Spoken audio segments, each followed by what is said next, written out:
Un moment historique pour la petite communauté chrétienne de Terre Sainte. Les auspices et les espérances des patriarches, évêques, pasteurs qui porteront au synode tous les défis, les difficultés et les attentes du petit troupeau.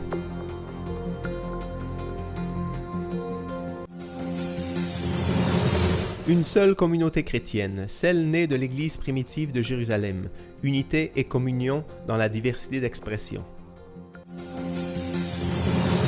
Les carmélites de Terre Sainte, cachés dans le cœur de l'Église, invitent tous à accompagner dans la prière et dans l'espérance le synode des évêques pour le Moyen-Orient.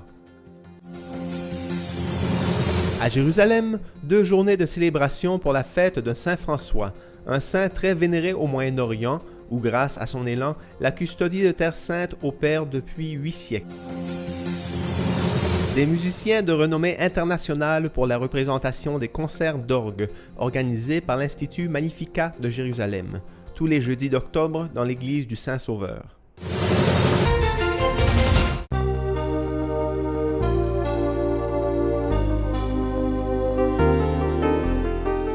Ce qui aura lieu à Rome du 10 au 24 octobre sera un moment ecclésial historique et une occasion unique pour l'Église catholique qui vit au Moyen-Orient, et donc aussi pour la petite communauté chrétienne de Terre Sainte, qui attend une nouvelle vitalité de l'Assemblée spéciale pour le Moyen-Orient du Synode des évêques. Voici les auspices et les espérances des patriarches, évêques et pasteurs qui porteront au synode tous les défis, les difficultés, les attentes du petit troupeau qui vit dans la terre du Christ. Nous devons avoir un très grand cœur, un cœur qui respire avec les poumons de l'Église universelle.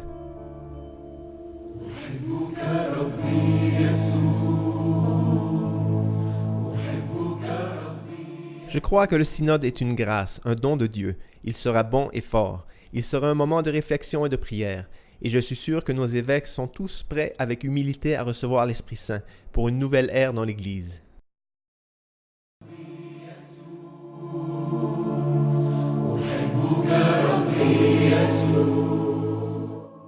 Cela sera avant tout un temps de prière et aussi un temps de rencontre, de communion et d'unité.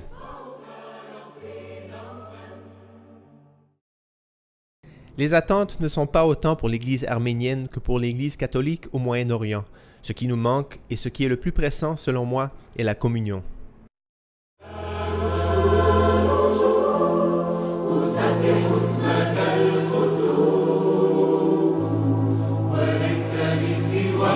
C'est un moment attendu, il faut le dire, parce que nous avons besoin de nous arrêter pour prier et réfléchir à notre situation. Chaque événement qui unit ensemble toute l'Église est un événement qui aura ultérieurement une grande influence sur la vie de l'Église. Nous percevons que ce synode fera sentir ses effets sur notre présence chrétienne ici, mais nous disons tout de suite que ce qui fera la différence sera ce que nous déciderons de faire après le synode.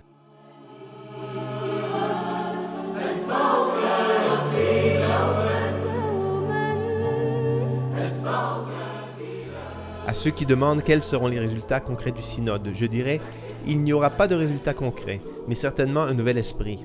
Le fait même d'être ensemble si longtemps est une expérience unique, et la première fois faire connaissance, échanger ces expériences, n'apportera certainement rien de nouveau parce qu'il n'y a rien de nouveau à chercher.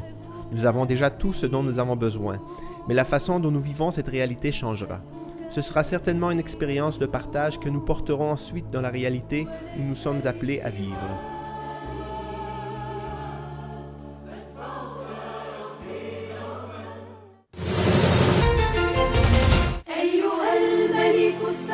Sept églises participeront à l'Assemblée spéciale pour le Moyen-Orient du Synode des évêques.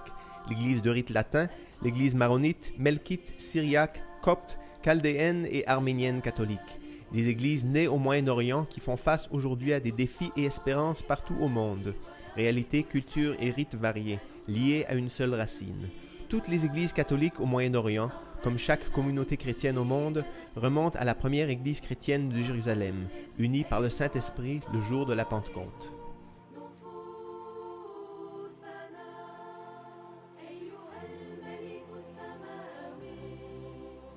L'Église est née ici le jour de la Pentecôte. Il faut d'abord se rappeler que la Pentecôte est une fête juive, la fête de Shavuot.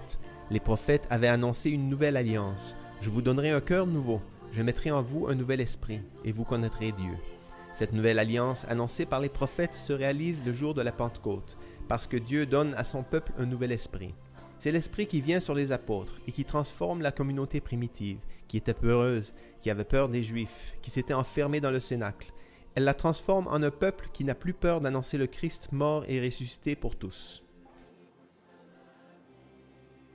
La vie des églises s'est développée au travers des siècles sur 3 piliers, la foi, le rite et la communion, chacune dans ses propres traditions et cultures, parce que la beauté de chaque église est justement dans sa communion et diversité d'expression.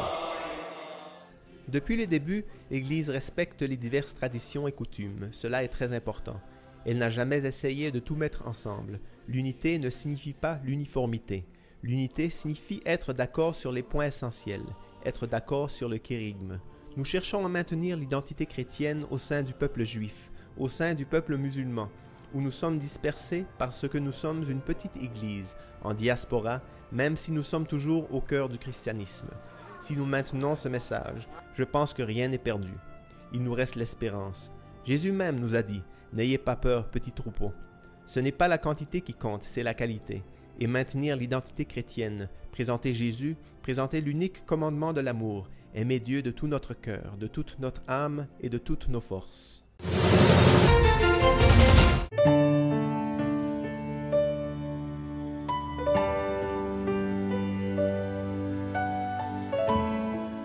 La première préparation au synode pour le Moyen-Orient, la prière.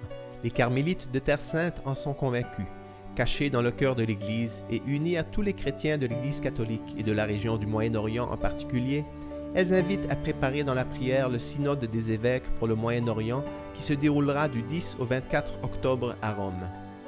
Mais les religieuses qui en Terre Sainte vivent dans les carmes de Haïfa, Bethléem, Jérusalem et Nazareth lancent aussi de leur site web l'espérance pour l'avenir des chrétiens au Moyen-Orient, auquel elles répètent avec les paroles de l'Évangile et quelques passages de l'Instrumentum Laboris « Ne crains pas, petit troupeau ».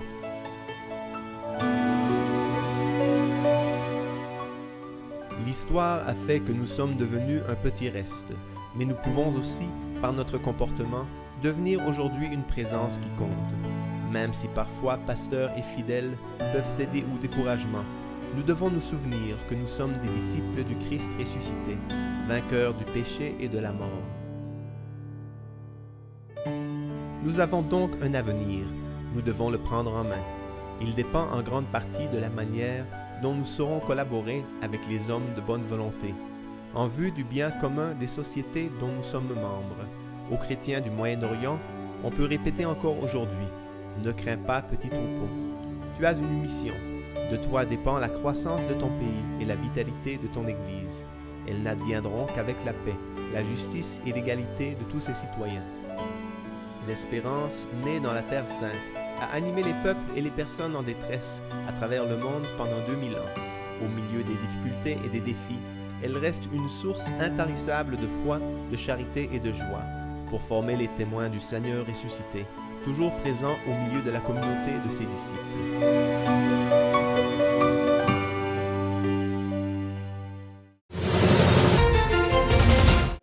La famille franciscaine réunie, les frères de la custodie, gardiens des lieux saints provenant de divers monastères de Terre Sainte, ensemble avec évêques, prêtres et nombreux fidèles, se sont rencontrés pour célébrer ensemble la prière des vêpres le jour de la vigile de Saint François d'Assise. Le père Pierre Battista Pizzaballa, custode de Terre Sainte, pendant l'homélie a rappelé la nudité physique de Saint François, expression d'une pauvreté et d'une très grande liberté devant Dieu, mais aussi d'un Saint François qui s'est laissé blesser par l'amour de Jésus. Lorsque quelqu'un est riche en Jésus, il est aussi exposé à tant de blessures comme Jésus. Mais il a un amour si grand qu'il réussit à guérir ses blessures. À la profondeur et à l'exigence de la méditation suit la joie de voir les prophètes temporaires renouveler leurs vœux, l'engagement à vivre dans la pauvreté, la chasteté, l'obéissance et le désir constant d'atteindre la perfection évangélique. À prier avec eux selon la tradition, tous les séminaristes de tous les séminaires de Jérusalem, patriarcat, père blanc, salésien, père de Bétharam et bien sûr le séminaire franciscain. Après les vêpres a suivi l'instant solennel pour se remémorer la mort de Saint François, appelé le transito ou passage, survenu le 3 octobre 1226, avant d'entonner son cantique des créatures. Parmi les dernières paroles du saint, toute la docilité dans l'acceptance de sa propre mort. Enfin, les fidèles ont pu vénérer la relique dans une église pleine comme pour les jours de fêtes solennelles.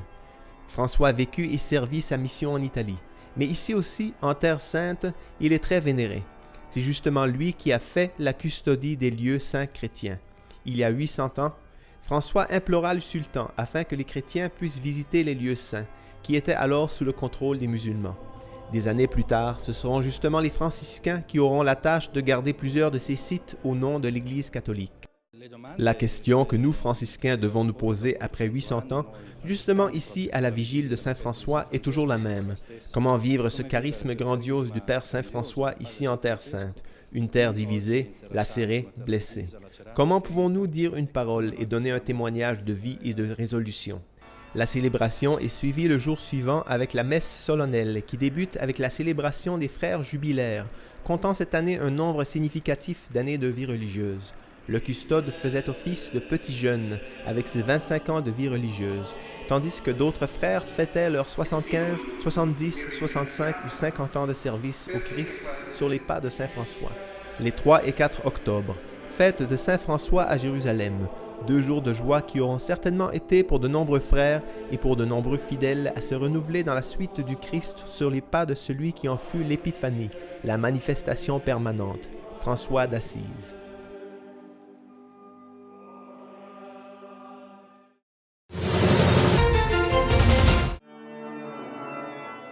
Tous les jeudis jusqu'au 28 octobre aura lieu dans l'église du Saint-Sauveur à Jérusalem la représentation annuelle des concerts d'orgue organisés par l'Institut musical Magnificat de la Custodie de Terre Sainte.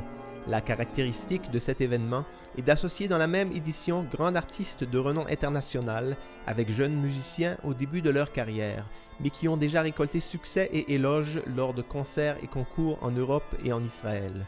C'est le cas d'Alberto Barbetta, 23 ans, qui s'est diplômé l'an passé avec distinction au Conservatoire Pedrollo de Vicenza, à qui a été confié le concert d'inauguration. Le jeune Barbetta, à son aise sur le nouvel orgue Rigueur, a eu l'honneur d'avoir à son flanc comme assistant le grand Ton van Eyck, organiste de la cathédrale d'Amsterdam, présent à Saint-Sauveur pour l'enregistrement d'un disque de nouvelles compositions du père Armando Pierucci, directeur du Magnificat. Les concerts suivants accueilleront des musiciens de calibre international, comme le russe Alexei Shmitov, l'allemand Oskar Blar, l'ukrainien Roman Krasnovski et le jeune israélien Alexander Kellarev.